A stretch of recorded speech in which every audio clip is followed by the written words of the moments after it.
दोस्तों, ये कहानी को आप पूरा सुने, शायद आपकी इस कहानी से ज़िंदगी बदल सकती है। मेहनत का फल। एक गांव में दो मित्र नकुल और सोहन रहते थे। नकुल बहुत धार्मिक था और भगवान को बहुत मानता था, जबकि सोहन बहुत मेहनती थी। एक बार दोनों ने मिलकर 1 बीघा ज़मीन खरीदी, जिससे वह बहुत फसल उगाकर अपना घर बनाना चाहते थे। सोहन तो खेत में बहुत मेहनत करता था, लेकिन नकुल कुछ काम नहीं करता, बल्कि मंदिर में जाकर भगवान से अच्छी फसल के लिए प्रार्थना करता था। इसी तरह समय बीतता गया। कुछ समय बाद खेत की फसल पक कर तैयार हो गई, जिसको दोनों ने बाजार ले जाकर बेच दिया और उनको अच्छा पैसा मिला। घर आकर सोहन ने नकुल को कहा कि इस धन का ज़्यादा हिस्सा मुझे मिलेगा, क्योंकि मैंने खेत में ज़्यादा मेहनत की है। यह बात सुनकर नकुल बोला, नहीं, धन का तुमसे ज़्यादा हिस्सा मुझे मिलना चाहिए, क्योंकि मैंने भगवान से इसकी प्रार्थना की, तभी हमको अच्छी फसल हुई। भगवान के बिना कुछ संभव नहीं है। जब वह दोनों इस बात को आपस में नहीं सुलझा सके, तो धन के बंटवारे के लिए दोनों गांव के मुखिया के पास पहुँचे। मुखिया ने दोनों की सारी बात सुनकर उन दोनों को एक एक बोरा चावल का दिया, जिसमें कंकड़ मिले हुए थे। मुखिया ने कहा कि कल सुबह तक तुम दोनों को इसमें से चावल और कंकड़ अलग करके लाने हैं, तब मैं निर्णय करूँगा कि इस धन का ज़्यादा हिस्सा किसको मिलना चाहिए। दोनों चावल की बोरी लेकर अपने घर चले गए। सोहन ने रात भर जागकर चावल और कंकड़ को अलग किया, लेकिन नकुल चावल की बोरी को लेकर मंदिर में गया और भगवान से चावल में से कंकड़ अलग करने की प्रार्थना की। अगले दिन सुबह सोहन जितने चावल और कंकड़ अलग कर सका, उसको ले जाकर मुखिया के पास गया, जिसे देखकर मुखिया खुश हुआ। नकुल वैसी की वैसी बोरी को लेकर जाकर मुखिया के पास गया। मुखिया ने नकुल को कहा कि दिखाओ तुमने कितने चावल साफ किए हैं। नकुल ने कहा कि मुझे भगवान पर पूरा भरोसा है कि सारे चावल साफ हो गए होंगे। जब बोरी को खोला गया तो चावल और कंकड़ वैसे के वैसे ही थे। जमींदार ने नकुल को कहा कि भगवान भी तभी सहायता करते हैं जब तुम मेहनत करते हो। जमींदार ने धन का ज़्यादा हिस्सा सोहन को दिया। इसके बाद नकुल भी सोहन की तरह खेत में मेहनत करने लगा और अब की बार उनकी फसल पहले से भी अच्छी हुई। सीख।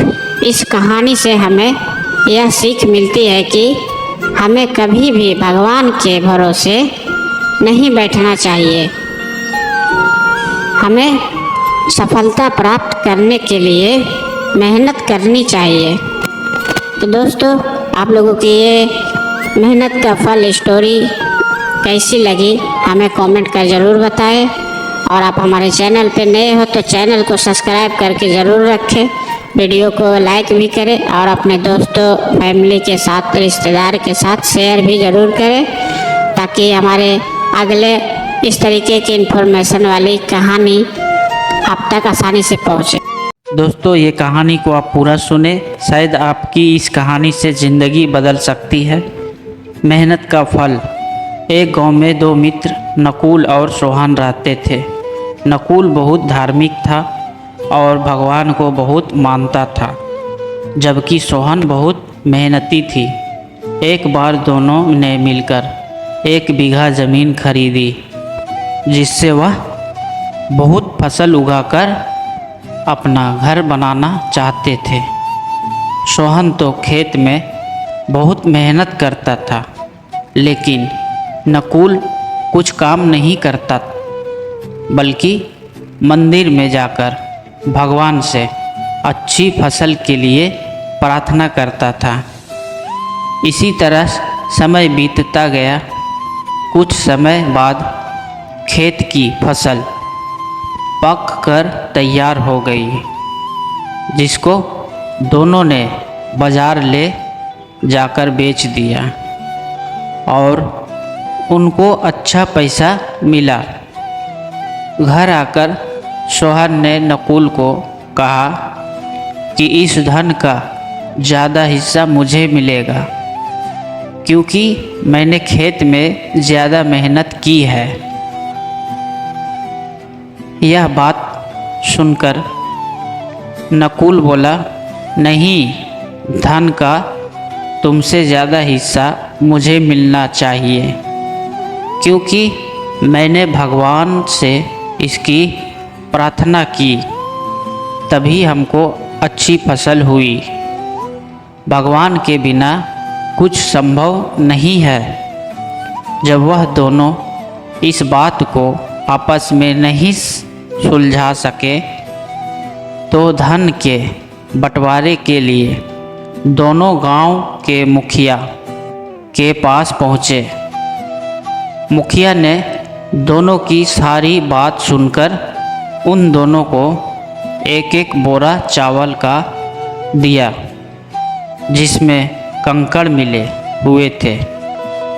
मुखिया ने कहा कि कल सुबह तक तुम दोनों को इसमें से चावल और कंकड़ अलग करके लाने हैं, तब मैं निर्णय करूँगा कि इस धन का ज़्यादा हिस्सा किसको मिलना चाहिए। दोनों चावल की बोरी लेकर अपने घर चले गए। सोहन ने रात भर जागकर चावल और कंकड़ को अलग किया, लेकिन नकुल चावल की बोरी को लेकर मंदिर में गया और भगवान से चावल में से कंकड़ अलग करने की प्रार्थना की। अगले दिन सुबह सोहन जितने चावल और कंकड़ अलग कर सका, उसको ले जाकर मुखिया के पास गया, जिसे देखकर मुखिया खुश हुआ। नकुल वैसी की वैसी बोरी को ले जाकर मुखिया के पास गया। मुखिया ने नकुल को कहा कि दिखाओ तुमने कितने चावल साफ किए हैं। नकुल ने कहा कि मुझे भगवान पर पूरा भरोसा है कि सारे चावल साफ हो गए होंगे। जब बोरी को खोला गया तो चावल और कंकड़ वैसे के वैसे ही थे। जमींदार ने नकुल को कहा कि भगवान भी तभी सहायता करते हैं जब तुम मेहनत करते हो। जमींदार ने धन का ज़्यादा हिस्सा सोहन को दिया। इसके बाद नकुल भी सोहन की तरह खेत में मेहनत करने लगा और अब की बार उनकी फसल पहले से भी अच्छी हुई। सीख, इस कहानी से हमें यह सीख मिलती है कि हमें कभी भी भगवान के भरोसे नहीं बैठना चाहिए। हमें सफलता प्राप्त करने के लिए मेहनत करनी चाहिए। तो दोस्तों, आप लोगों की ये मेहनत का फल स्टोरी कैसी लगी हमें कमेंट कर ज़रूर बताएं। और आप हमारे चैनल पे नए हो तो चैनल को सब्सक्राइब करके ज़रूर रखें। वीडियो को लाइक भी करें और अपने दोस्तों, फैमिली के साथ, रिश्तेदार के साथ शेयर भी ज़रूर करें, ताकि हमारे अगले इस तरीके की इन्फॉर्मेशन वाली कहानी आप तक आसानी से पहुँचे।